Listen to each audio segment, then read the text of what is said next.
Welcome back. South Sudanese President Savo Heleta says government troops have recaptured the key city of Bor. The Jonglei state capital was captured last week by forces loyal to former Vice President Riek Machar. Fighting in South Sudan has escalated since clashes first erupted in the capital Juba on the 15th of this month. The violence has claimed at least 500 lives. It has also sparked fears of a civil war. The US is leading efforts to mediate between the two men, who've both indicated their willingness to negotiate. In the meantime, the United Nations has approved a plan to send in more troops.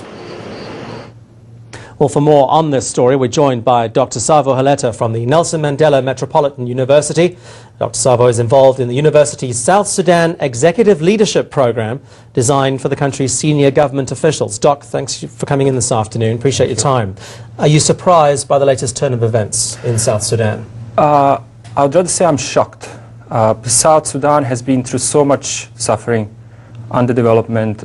Millions of people have died in about 4 decades of conflict since the 1950s, and a lot of people, South Sudanese and others, have thought that finally people have got the break and they will enjoy peace. And for this to happen to this new nation, to happen at this time, and to happen between the South Sudanese communities, it's rather shocking. The sacking of Riek Machar back in July seems to have sparked all of this. Was that a good move by Savo Heleta? It seems now that it wasn't such a good move.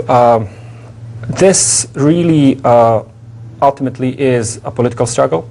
Riek Machar has stated openly that he wants to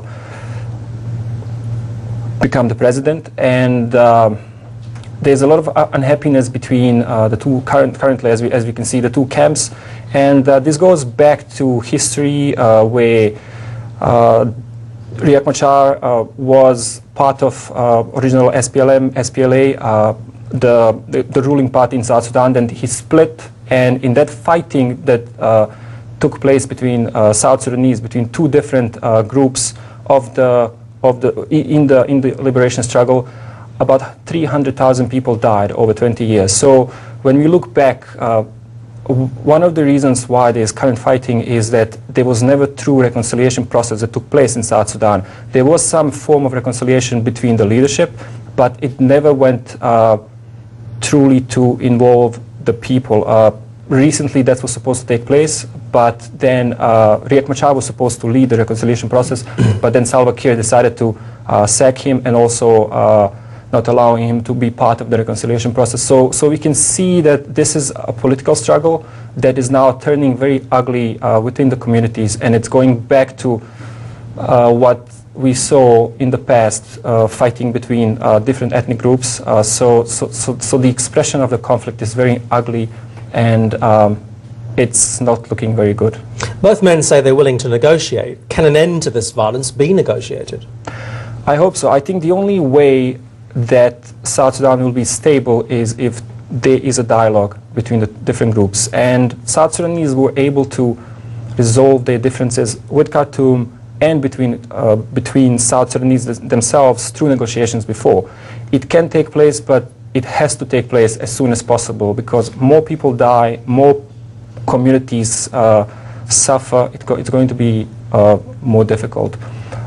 So we just have to hope, and we just have to hope that the African Union, the UN, and the countries that have influence in South Sudan will do their best to bring the parties together to talk. Very quickly, Savo, how worried are you that South Sudan could end up in a civil war?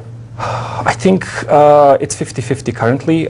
If there are no efforts and if there is no willingness, even though both politicians are saying that they want to negotiate, that's what they're saying in public. I think it's a 50-50.